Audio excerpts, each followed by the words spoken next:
Let us help you reach your peak in retirement. It's time for Retirement Elevated with Sean Lee.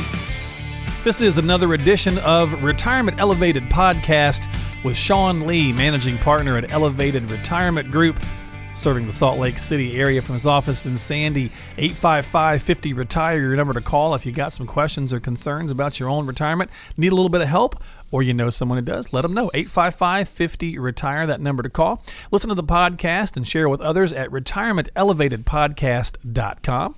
That's retirementelevatedpodcast.com. Make sure you follow and subscribe to the podcast on iTunes, Stitcher, Spotify, iHeart, all those good places.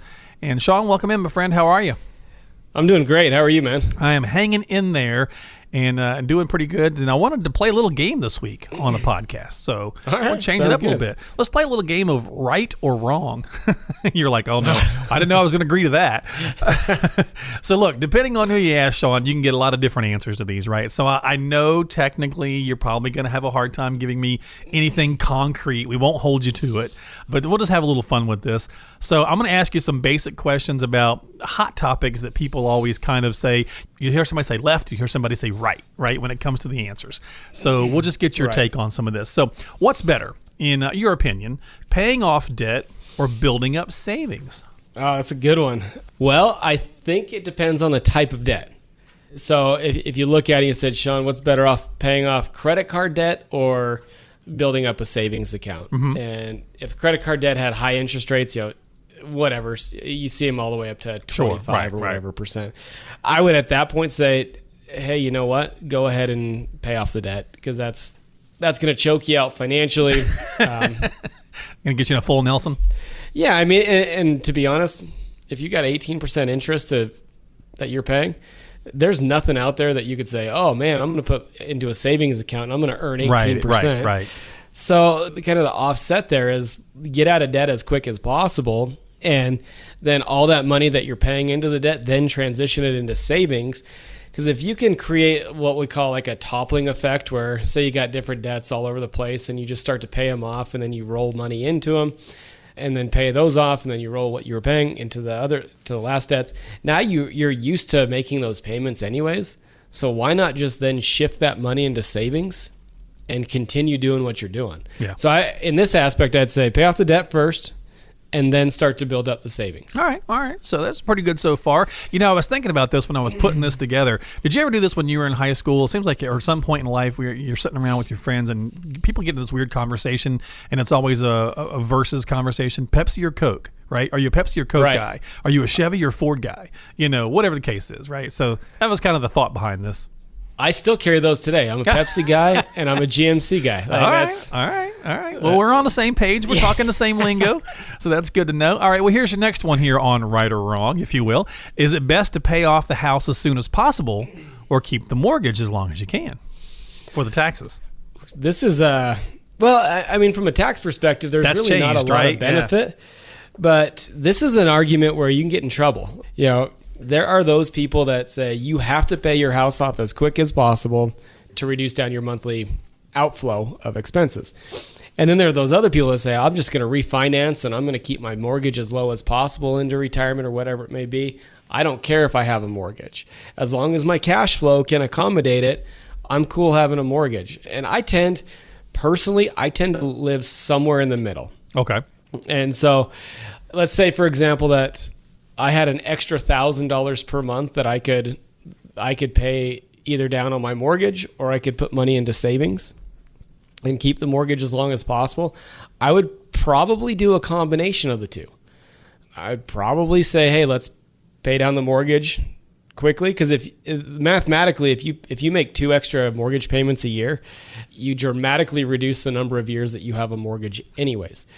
So I would put a little bit over to the house, put a little bit into savings with the idea that, hey, I'm going to have control of that money. I'm going to have some liquidity. I'm going to have some cash in the event that there is a big need or an emergency. Because if I put all my money into my house and I don't have any cash, if something happens, I'm going to have some problems on getting cash out. And so I look at using both. Hey, let's save a little bit, pay down the mortgage, put some in savings. And Eventually, what's going to happen is your mortgage is going to continue to drop, but your savings is going to grow, and you're going to have a crossover point that you have the freedom, if you choose to pay your house off anyways. All right. So some good thoughts there here on the podcast. This is Retirement Elevated with Sean Lee of Elevated Retirement Group, 855-50-RETIRE.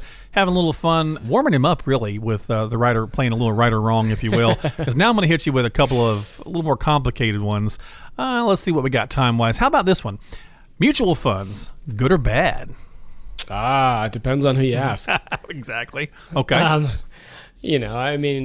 I think they're both. I know that's kind of the politically correct way to say it. And I use Peter Lynch as an example. He was a longtime institutional manager for Fidelity. He actually was the manager of the Fidelity Magellan Fund. So the way that back in the 80s when Peter Lynch was managing money, his clients will say, for example, to get institutional management, they'd have $5 million or more. Well, at the time, that was a very select group of Americans. And so what was then done and what was created was this mutual fund. Hey, Mr. Lynch, I don't have $5 million. I'm just starting out investing, and I'm learning to save, and I'm putting money away, but I want some of your management. And I say, hey, no worries. I've got a mutual fund. It's my same oversight, same management. It's going to be a little bit more expensive. Is that okay?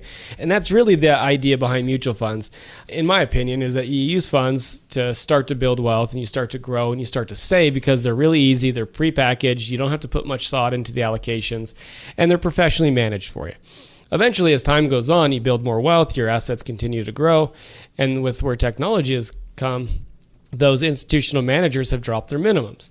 So you're saving and you're continuing to grow your asset base, and now you're to this point to where you're getting ready to retire, and you've built this big nest egg, and mutual funds are a scenario where you've probably outgrown them. You need more customization, you need more tailoring. So you need, in my opinion, more institutional wealth management. So are mutual funds good? Yeah, I mean, my kids have mutual funds. Now, do I use mutual funds in our practice for the families that we represent? No, because I think that there's a cleaner way to go, more efficient, direct to the source. If my kids want Apple, I can wrap that up in a mutual fund and get it diversified. But for our clients, I can go out and because they have a larger asset pool, we can buy Apple directly. Okay. So that was, I knew that one was going to be a little trickier. I knew I was going to kind of put you on the fence with that one. And I think we'll finish it off with a caveat here in a second. But I got to put you on the hot seat one more time, just because it's fun. We're having a little good time here on the podcast with Right or Wrong, if you will, a little game show within the show, if you will. Annuities, good or bad? Ooh.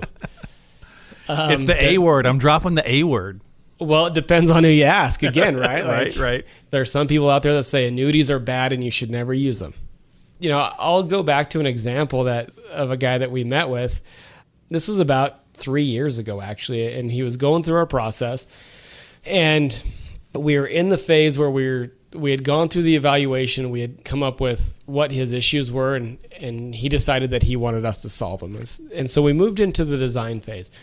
And in the design meeting, that's where we start to create strategy and work with the individual to build the plan that's unique and customized to them. And it was really funny. He came in and he sat down with a big, probably inch thick of research that he had done. And he said, "Hey, Sean, I don't want any annuities." Okay. I said, "Oh, okay." Right. Like ultimately, it doesn't matter to me. And he said, I had done all this research. I said, okay, that doesn't need to be part of your plan. If you're not comfortable with it, it doesn't need to be part of your plan. And it really threw him off because he expected and came armed with reasons why we shouldn't use a certain vehicle over another. Now, can annuities be bad? Absolutely, they can be bad. Depending on the chassis, they can be expensive, they can be restrictive. There's a lot of bad that comes with them. But can they be good as well in the right situation? Sure, it's just like any other tool. If properly used and properly disclosed and properly understood, maybe it's a fit in some plans, maybe it's not. But the problem that we see with annuities right now is that there were so many of them sold so quickly and so heavily marketed that they were improperly recommended to people. And when they're improperly recommended, and when there's things aren't fully disclosed, they tend to get a bad rap. And so, are they bad? Yeah, absolutely. Are they good? Potentially. Yeah, they could be. Right. Well, and I think that's kind of really the point. I know I kind of set you up a little bit here on the podcast, but really calling it's right or wrong, well, it depends, right? Because some of these things are going to be right for some people and wrong for others. So just like anything, you've got to make sure you're having the conversation with your financial advisor, your coach, if you will, about which products and which things are going to be useful and beneficial to you. You can't just blindly accept any one opinion. I think that was kind of what I was going for. So hopefully that worked out kind of well and had a little fun in the process of doing it. So no matter what your take is personally, kind of to your point about the story you just shared, just don't blindly say, this is good or bad. Have the conversation, get told about the pros and cons, and then make an informed decision from there. And that's what we hopefully try to offer is a useful nugget or two of information here on the podcast. This is Retirement Elevated with Sean Lee of Elevated Retirement Group. Check out the podcast online at retirementelevatedpodcast.com. That's retirementelevatedpodcast.com. Or just give Sean and the team a call at 855-50-RETIRE if you have questions. And before you take any action, always please check with a qualified professional like Sean. Give him a call, 855-50-RETIRE. Make sure you share the podcast on iTunes, Spotify, Stitcher, subscribe, all that good kind of stuff. And Sean, my friend, thanks for being here with me for a few minutes, and I hope you had a little fun. It was awesome. Thanks, man. All right, we'll catch you next time here on the podcast. This is Retirement Elevated.